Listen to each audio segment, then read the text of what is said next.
He is the author of Pencils of Promise and the co-founder, or founder of Pencils of Promise. Sorry. In his early 20s, Braun had the itch for something bigger. He wanted more out of life, and while traveling, he found the inspiration that propelled him towards creating something bigger and more meaningful. He was in the streets of India when he asked a little boy what he would want if he could have anything. The boy responded simply, a pencil. A few years later, at the age of 25, while a consultant at top-tier consulting firm Bain, Adam founded Pencils of Promise, an award-winning organization that has helped build more than 200 schools across Africa, Asia, and Latin America. Starting with just $25 and using his unique for-purpose approach that blends nonprofit idealism with for-profit business principles, Pencils of Promise has delivered more than 15 million instructional hours of education to tens of thousands of students across the globe who otherwise wouldn't have an education. They are now breaking ground on a new school every 90 hours, proving that anyone can create a movement that matters. Adam was one of the first 10 World Economic Forum Global Shapers and has been featured at the United Nations, Clinton Global Initiative, Wired Magazine's Smart List of 50 People Changing the World, and Forbes' 2012 30 Under 30. But instead of focusing inward at his success, he looks to others in hopes of fostering a similar attitude. Just last week, he released his first book, The Promise of a Pencil, How an Ordinary Person Can Create Extraordinary Change, which shares the essential lessons to turn your ideas into reality and ultimately create a life of meaning, passion, and purpose. The book has been supported by some people you may have heard of. We have Richard Branson, Deepak Chopra, Cory Booker, Jessica Jackley, Keith Ferrazzi, Wendy Kopp, and Gary Vaynerchuk. And just this afternoon, The Promise of a Pencil hit number 2 on the New York Times bestseller list.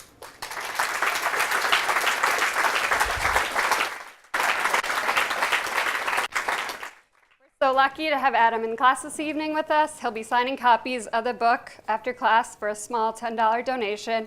And Adam has graciously committed to offering 100% of the proceeds of his book to Pencils of Promise. I'll let him take it from here.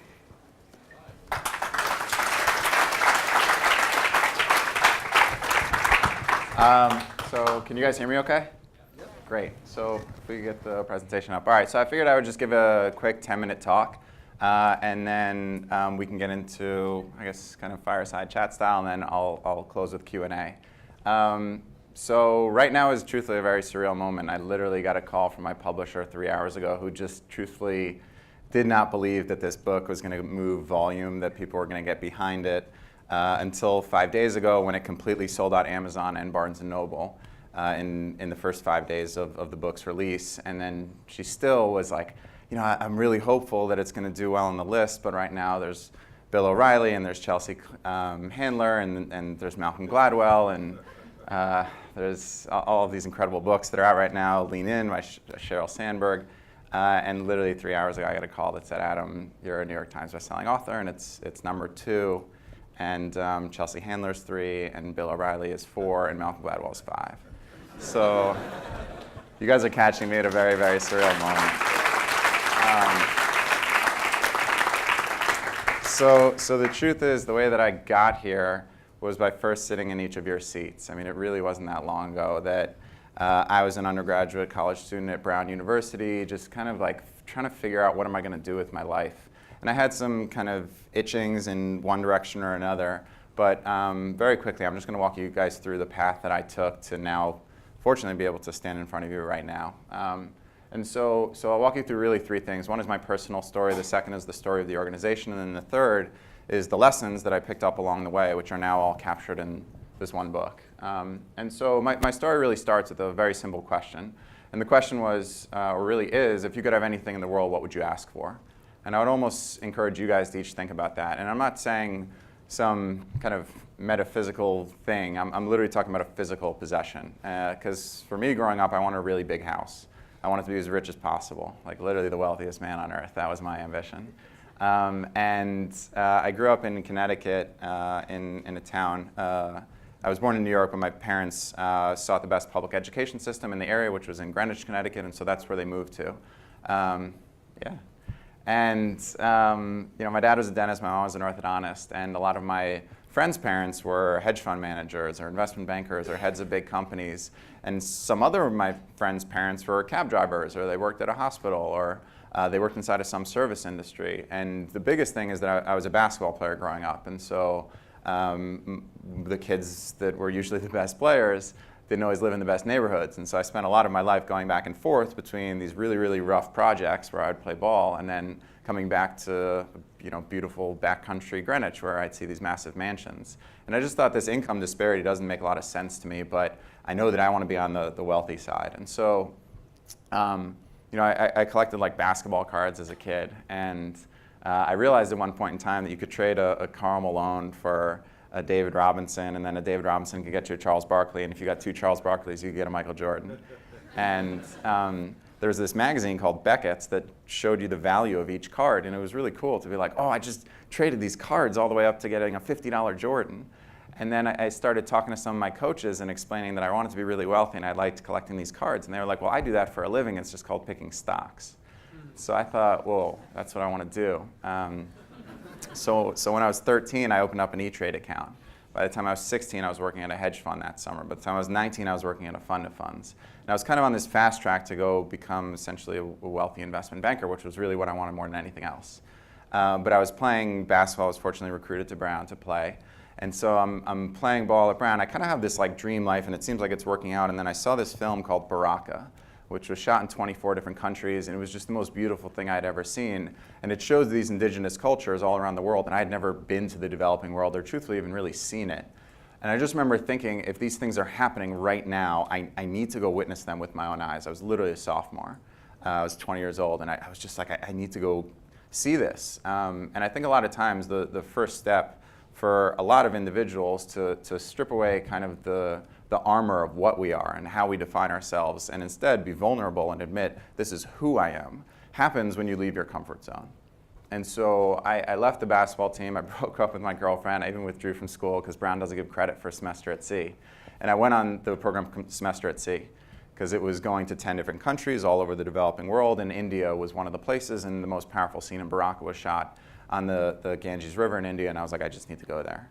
And so it's a very long story within the story, but the ship I was on got hit by a 60-foot rogue wave about 800 miles from land, and I had a certain death experience at sea. And it forced me to kind of recognize, oh my gosh, I thought I was going to perish, literally in that day, within an hour. I was sure I was going to disappear. And you'll read about it in a lot of detail in the book in a chapter called Know That You Have a Purpose. But suddenly this calm just settled over me, and I knew with absolute distinct certainty that I was surviving. And I was sure the ship was going down, and everyone was going down with it, so I changed into swimming gear because I thought I was like the one idiot that was going to be left, floating when the Coast Guard gets there a week later in hypothermic waters. But somehow I just knew I had a purpose, and it wasn't to be a 21-year-old man perishes at sea. And so, so fortunately, because obviously we survived, I suddenly was kind of faced with the recognition that something told me I have a reason for being here. And so I became obsessed with this idea of purpose and personal purpose. And I think I have a very distinct purpose in this existence. And I think every single one of you has a fundamental purpose in being here. And your biggest challenge is to discover what that purpose is, and then you live it fully. Because when you discover purpose, you are literally unstoppable. And so I had a habit of asking one kid per country on semester at sea, if you could have anything in the world, what would you want most? And I was just curious. I figured I would have the answers kind of scattered across my dorm room when I got back. And when I got to India, the place that I was most compelled to get to, I just saw levels of poverty I'd never witnessed before in my life, things that I just thought were unfathomable and simply could not be, like 4-year-olds holding 4-month-olds in their arm in a train station covered in dirt just begging under no supervision. And I just felt helpless. And I was like, how can I do anything here to rectify this? And so I went to this one boy, and he was my one child in that country. I said, if you could have anything in the world, what would you want? And he was a street beggar. And he looked at me, and his answer was a pencil. And I just thought, like, a pencil? You could have literally anything in the world. Wouldn't you want something more? And I realized he had never been to school before. And then anything that he had ever been given was taken away from him. And so he had seen other kids go to school, and access to some type of creativity or possibility or opportunity through education was what he wanted most. And so I had a pencil with me, I gave it to him, he just lit up, and he was so happy. And that became my thing. I'm naturally pretty introverted, and so as I started backpacking more and more through the developing world, it was the only way that I could start conversations with people was I'd carry pens and pencils, and I'd go up to kids in a market and give them a pencil, and they'd start talking to me, and then maybe a mother or a father would start talking to me, and I would start to kind of make friends with locals. And I just found that I wasn't particularly interested in the tourist sites. I was really interested in the people and the kind of layer underneath the culture.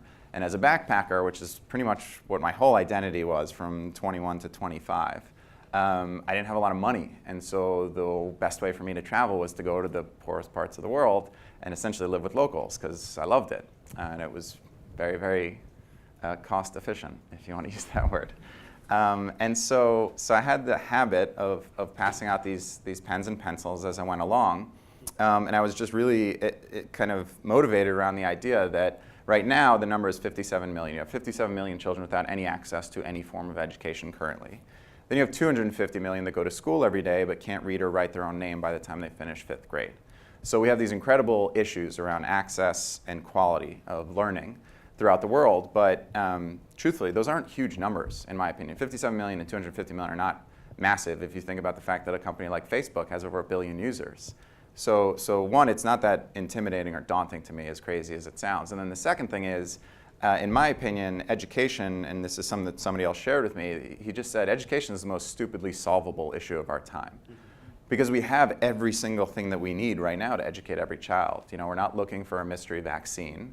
We're not trying to drill for some resource that we may or may not find. We're not trying to go through layers and layers and layers of clinical research to discover some cure. We literally have everything that we need right now to educate every child on earth. It's just a matter of people becoming dedicated and resources getting to the right people. And so I was so obsessed with this, but I was this like half backpacker, and I just loved being in the developing world. And so I wanted to build one school and just live in one community forever if I could. And a lot of mentors said to me, well, you know, you have a rare opportunity to go work at the highest levels of business. So why don't you try and gain that wealth that you wanted as a kid and then use all of your wealth to then impact the issue that you care most about. And so I came back to New York and I went through interviews at the top investment banking firms, the top consulting firms, and the top private equity firm, Blackstone Private Equity. And I ended up getting a job offer at the place I wanted to work most, which was Bain. And Bain has arguably the top training program for undergraduates coming out of school, and I almost viewed it as paid business school. That's one thing I would really encourage you guys. Look at your first few jobs as paid business school. Literally, I was like, you could work me as hard as you want because everybody else is paying 50 grand a year to get this same type of experience and then a stamp on a diploma at the end, whereas I'll just have this stamp on my resume from this great company that I worked for, and the more that you guys work me, the more I'm learning along the way.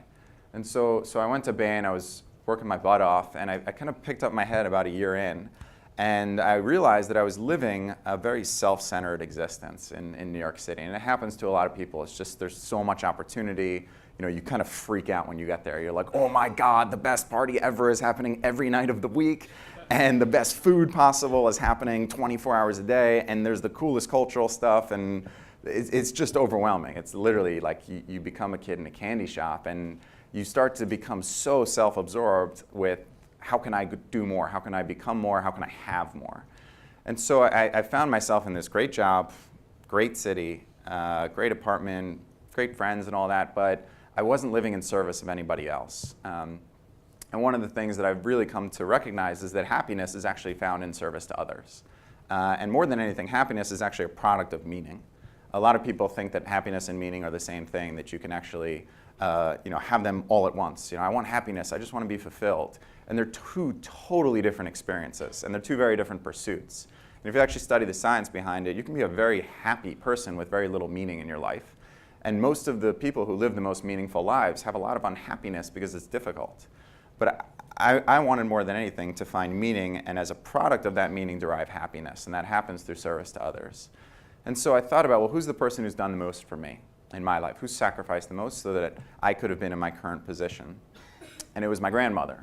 This is Ma. I spoke to her 3 hours ago to share the news about the bestseller list. She was like bawling, and literally she couldn't go out to dinner because she was shaking, and she's been pacing all day, like wondering what's going to happen with this. And so at the time, I thought, you know something, my grandmother's a Holocaust survivor. She's been through so much. So that I could be in my current position, let me just find a way to honor her. Instead of just getting her a golf club or a massage or something like that, or like a all-you-can-eat buffet, because Florida has a lot of those. Let me do what's the most meaningful thing that I can think of, which is build a school and dedicate it to her. Because she was taken out of school when she was put into Auschwitz. And so let me ensure that her legacy carries forward for generations. And so I literally got this idea. I went into Maine and I pitched them. They have this externship program where you can leave for 6 to 9 months. And I said, can I actually do something entrepreneurial? Can I try and build one school and dedicate it to my grandmother? And I had this name, Pencils of Promise, because I'd always passed out pencils, and promise, just it's 2 meanings. I love the word. It's an oath or a commitment. I promise this to you, and it's also potential, like that person has promise. And I think within each pencil, within each child's education, that's what we're essentially providing. And so I went to the bank. And I walked into the bank and I was like, I'm 24, turning 25 soon. What do I have to do to start a bank account? Because I want to try and build one school for this organization called Pencils of Promise that I just thought of 10 days ago. And the lady was like, well, you have to start with at least $25 at Bank of America to open up a new bank account. And I was turning 25 that month. And I was like, that's a really good karmic sign. And so I literally put $25 into a bank account. And this is the founding deposit for Pencils of Promise. And each of the chapters of the book that I just wrote is titled with a mantra. And these mantras are more than anything else, they're just guiding principles or steps that serve as anchors. Because I've always used mantras. Like I literally just write them everywhere that I go. And they help me make critical decisions that otherwise would seem really difficult. But if you have one powerful phrase, it just is like an essential truth, then that phrase can guide you. And so the book is framed around 30 mantras, and each chapter describes a story that illustrates the mantra. And so the chapter about this is called Big Dreams Start with Small and Reasonable Acts. And I think when we look at big companies and big accomplishments, we almost feel like it's so intimidating because how could I ever do something like that? I don't have fame, I don't have wealth, I don't have resources. How would I ever accomplish something similar? But the truth is, most of the big dreams that I know of that were ever accomplished, they start with these small, seemingly unreasonable steps forward. And so mine was putting $25 into a bank account and saying, I'm going to give up my 25th birthday. That I don't really need birthday presents this year, and so I'll ask friends for my birthday, which is Halloween and the best holiday ever, especially if you're a college student, right? Isn't Halloween so much fun on campus? So I said, just come out and give birthday presents. And eventually we just have now built fundraising pages, and so people don't even have to throw parties. They can just mechanize it through a Pencils of Promise fundraising page. But 400 people came out for Halloween, gave about $20 each at the door, and we raised $8,000. And I was like, oh my gosh, we have $8 grand. Let's see what else we can turn this into. And so we did a series of low-dollar events for young professionals in New York. Everyone was like 22 to 26 that was coming. And the idea was help fund one school, help build Pencils of Promise, our first school. And so fortunately, through 3 events, we raised just over $25,000 and were able to decide to go build one school. And so I ended up flying out to Laos, doing what I had always done, getting on a motorbike with just a backpack and kind of figuring it out on the ground through these rural parts of the developing world. And discovered this one community, working with the education ministry and a partner NGO, and broke ground on our first school, which was called Patong, in a village called Patong. And I turned around one day and I'm just kind of out there by myself, and part of our model is 10 to 20% of the funding comes from the community. And in Patong, the average family makes around $400 to $500 a year as a whole family. And so they have no excess capital, which is okay because they make it up in materials and labor. So the community physically builds their own school, which is essential for the long-term ownership and sustainability, that it's not Westers coming in and handing out gifts, but it's locals committing to the educational attainment of their children. And so I turn around, and hopefully you have audio here. Justin Young. So you can turn it down a little. Nick? So Justin Young, what's your name? Ninde. Is Justin Young? Tamun. Tamun. Justin Young? Nit. Nit.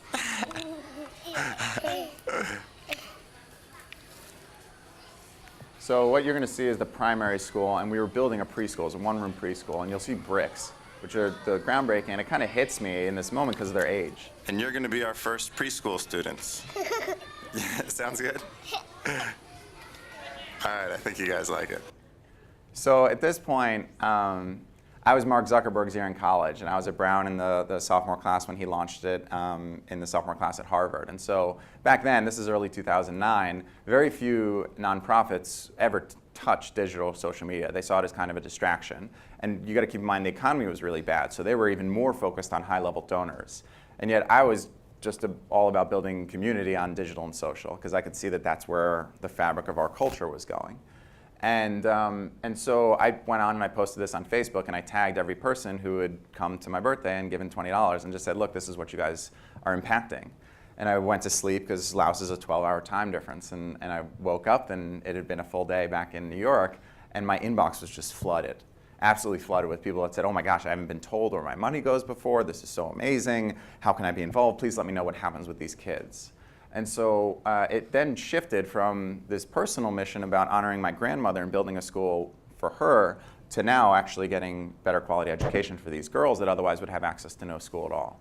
And so 4 months later, after months and months of time in Southeast Asia, I was able to send this photo, which was Nid and Nut now in their very first classroom, and actually bringing it to life for people and showing them, look, these are really lives that you impacted for something as small as $20. And I think especially when you're young, you're just told time and time again, wait, you're too young, you don't have the power, you don't have the money, and it's really too small. It's nice, this change the world thing, but it's not really going to work. And so in literally one video and one photo, I was able to demonstrate it for all of my friends and start to get them to believe that we could create something pretty radically different. And so I came back and I showed Ma the frame plaque of the school, and it was the most emotional either one of us has probably been, at least in my life. And I decided, why don't I try and build something that could enable this feeling for others, right? This exceptional thing that happened with myself and my grandmother for our first school, couldn't I find maybe like 1 or 2 or 3 other people who wanted to replicate that within their family or their community or their college or their company? And so I eventually decided to leave Bain and do this full time. And it was a really tough decision because at the time, truthfully, the economy was starting to come back, and in your second year at Bain, especially if you're in New York, you start getting calls from headhunters at private equity firms that offer you, back then it was around $250,000 in compensation. And I was like, I'm going to leave and work on this nonprofit in my apartment that I started with $25 instead. And so my parents were pissed. They were really not happy. But I just decided, I think that if this works, you could push the space forward and not just impact Pencils of Promise, but change the way that people look at the division between nonprofits and for-profits. And so the first thing that I set out to do was, all right, one of the chapters, the mantra is change your words to change your worth. Because I think language just has exceptional power. And one of the first things that you can do is just change the lexicon, the vernacular that you're using, and people will respond to that. And so I got into a conversation about this guy who I told him I ran a nonprofit, and he just pretty much dismissed me. And so I was like, why do we use the term nonprofit? It's the only industry that introduces what it isn't instead of what it is. And nobody wakes up in the morning and is like, oh, I can't wait to not profit today. Nobody. And so the truth is, we work in the space for one of 2 reasons, for the most part. The first is to actually increase profitability in the lives of other people who are in poverty. And the second is to increase the sense of meaning in our own, or the sense of purpose.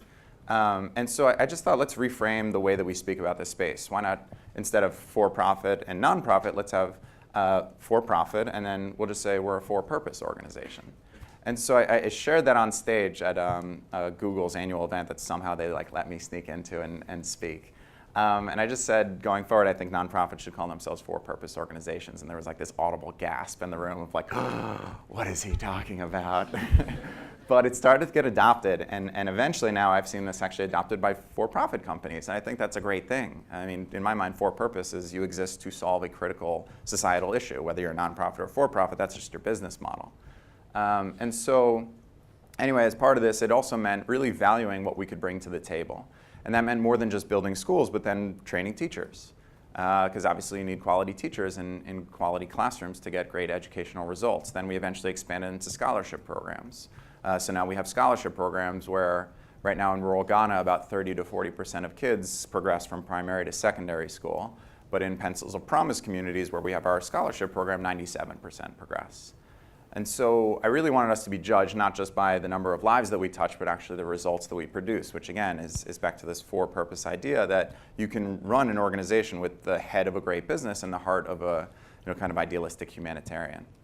And so if you kind of fast forward, we started to build up one of the largest social media followings in the space.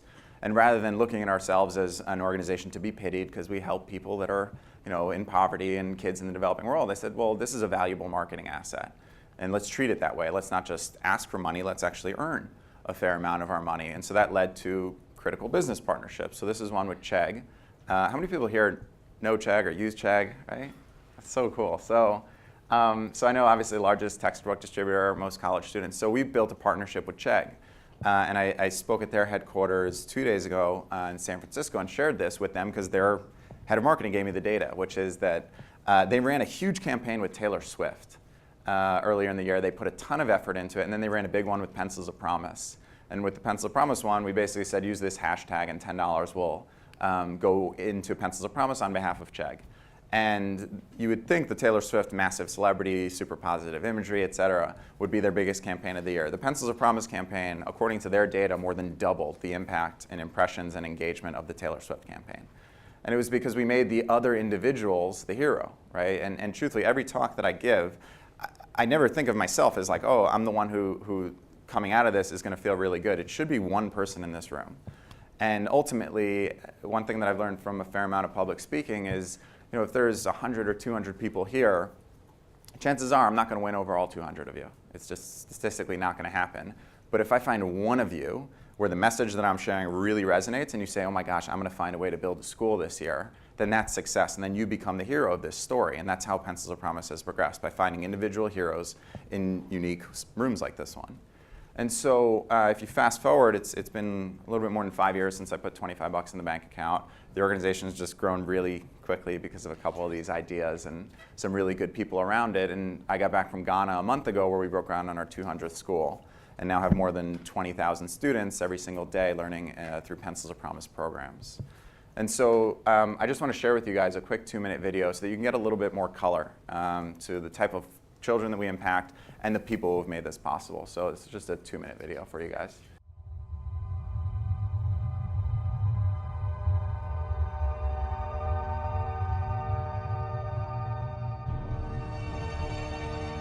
Pencils of Promise began in hopes of building one school. We believe that where you start in life shouldn't dictate where you finish, and that every child deserves access to a quality education. That belief took us around the world, building schools in Asia, Latin America, and now Africa. Today, we're opening up a new school every 90 hours. Every single one of those means so much to a child, a family, and a community. But it's also changed the life of someone who, just like you, learned about us and decided to make these kids a part of their story too.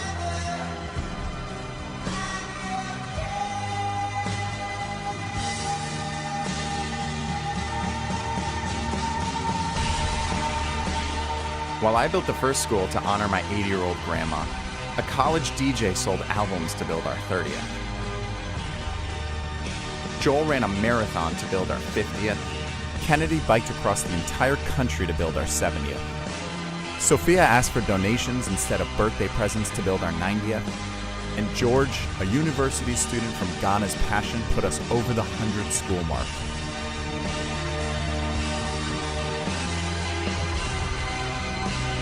These are the stories of people just like you. Every single one of us has the ability to change a life. You just have to believe in it. You just have to become dedicated to it. How will you build the next Pencils of Promise school? Go to pencilsofpromise.org to learn more.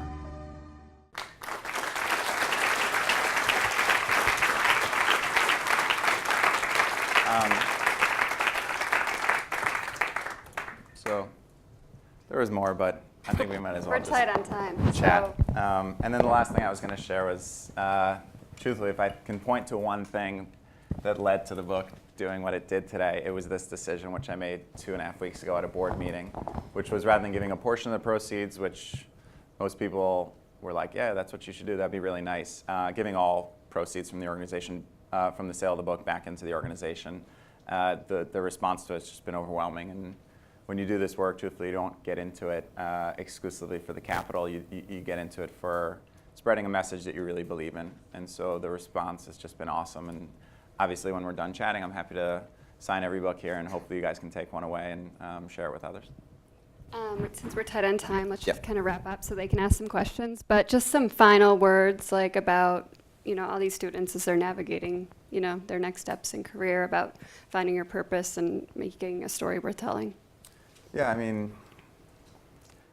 so my biggest advice, it's tough because there's so much picked up since graduation. But I would say kind of three things, and I'll reference three of the mantras in the book. But one of them is just to get out of your comfort zone. I can't think of a more important time in your life to be uncomfortable than when you're a college student. And it's so scary because when you're in high school, you're kind of afraid of getting picked on and you don't want to stand out. Then when you're in college, you're kind of finding yourself a bit, and that means new friendships and new clothes and new late night encounters with people that years later you will wish you didn't do. But the truth is, now is the time. It's just, in the epilogue of the book, I remember writing and just telling my publisher, do not change a word of what I've just written. The idea that the most powerful element of youth is that you don't know what's impossible. And I think a lot of age provides wisdom. And in society, we value wisdom a lot because wisdom is accumulation of experience that then informs you what can and can't be done. And you don't have that wisdom when you're young, but in not knowing what's impossible, you become the ones that try. And when you try, you prove that things become possible. And so now is the time to be uncomfortable. Now is the time to experiment and ultimately do what makes you most come alive. Awesome. Okay, questions? And the one thing I'll almost encourage you guys from the questions section is most people are going to want to ask me very specific questions about Pencils of Promise, our educational model. What countries do you build in, and how do you train the teachers? And I'm happy to answer all that stuff, but it's also on our website. We're as transparent as it gets. And so while I'm here, I'd almost rather be more helpful to what you guys are going through rather than explaining the logistics of how the organization works. So, does that stop the question? Okay. Let me guess. It was either going to be how do we train the teachers, which countries are we in, how do we pick the communities? Yeah, no, it's a great question. I'll answer it very quickly. We're as in-depth on sustainability as it gets in the developing world. So we track about 25 educational metrics in every school. We are in every community, although they're public schools overseen by the education ministry, anywhere between minimum quarterly, but most 3 times a month. And most of our staff is international, and more than 90% of our staff come from the country in which they work. And so it's Ghanaians helping Ghanaians, Lao people helping Lao, Guatemalans working with Guatemalans, and because of it, at a showcase at the United Nations in October, which was the gala, and so I couldn't go. And I was like, oh, that's really cool. We were part of something at the United Nations, and then the next day, this guy called me. He was like, congrats. I was like, thanks. The gala went really well. We raised $1.4 million at our gala this year. And he was like, no, you guys were awarded Education Organization of the Year at that showcase at the United Nations last night. I was like, do you have a picture? Can I get some proof of this? So the sustainability is through and through with what we do. Hi, sorry. Okay, so I'm just curious. People give a lot of advice to young people saying you need to pay your dues first before you really are successful. So what did your time at a for-profit place like Bain teach you so that you could be successful with your for-purpose venture? It's a great question. So one, I would completely agree with them. So I think it's not necessary, but it's ridiculously valuable to, quote, pay your dues, which I don't really see as paying dues, but I see more as an investing in your future growth potential. And so a lot of people, they think, right now as an entrepreneur, I can look at another entrepreneur's company, and once I get under the hood and I start to speak to their employees, it's very clear. There's one of 2 types. There's hustlers, people that just truthfully bust ass and are great salespeople, and they just go, but they don't build a strong infrastructure behind them. And then there are those who have had strong formal business training by working at a great institution that has really quality culture and trains people, and their organizations have such just robust culture and infrastructure that the organization could live on past that individual. And I've seen super success on both sides, but I'd rather have the second because then the organization outlives the individual. And so I'll just speak about one part of being at Bain that was so helpful to me was that as a like entrepreneur growing up, starting every little business that I could, I always had this sense that I had to do it all myself and that nobody could do it as well as I could. And so if push came to shove, if it took somebody else 30 minutes to do something and it took me 15, I was definitely doing it in 15. And when I went to work at Bain, one of the first things that I realized was they spent so much time training us, and I felt like they were wasting my boss's time. So my first boss, she was 2 years older than me at the company, and the first case, she's like, do these 6 slides, cut up the data and send me 6 slides. And I sent it to her, and then she came back to my desk, and it was like red ink all over these 6 slides. And she probably sat with me for 45 minutes explaining how I was supposed to do it. And then it took me 2 hours to correct these 6 slides and like the whatever stuff that we had to use. And I remember thinking, she could do this in 15 minutes herself. I've seen her on a keyboard. She like whips around like, she could do this in 15 minutes. Why are we spending 2 hours and 45 minutes instead? And what I realized was it was critical for her to train me to do her job better than she could ever do it so that she could work on the higher level issue. And I only gained that from my time at Bain. And that's now how Pencils of Promise works. And that's why I'm able to be here right now while we're breaking, we probably have 20-ish schools under construction in 3 different countries and 80 global staff, and I can be here right now totally confident that everything is running smoothly because of the infrastructure, and I learned that.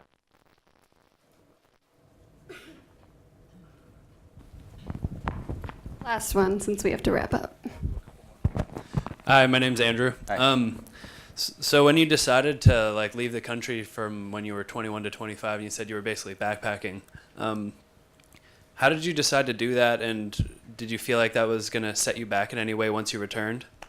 So I did it in spurts. So I went on semester at sea, I came back, I worked for like 3 months, just worked, saved up a bunch of money, and then I went away that summer. Then I came back for my senior year in college, worked the whole time, saved up some money, went out to Australia for 5 months, came back for 2 weeks of furious interviews.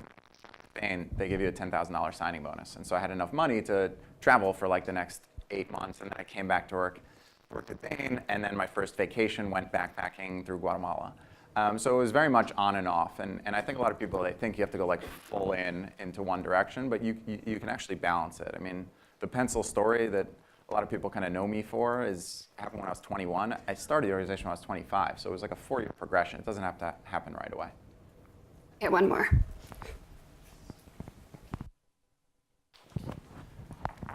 There's always a lot of uncertainty when starting a new project, and I'm just curious, when did it happen and what was it like when you started to realize that you really had hit on something that people were flooding to support you for, and you really had to find a way to inspire them?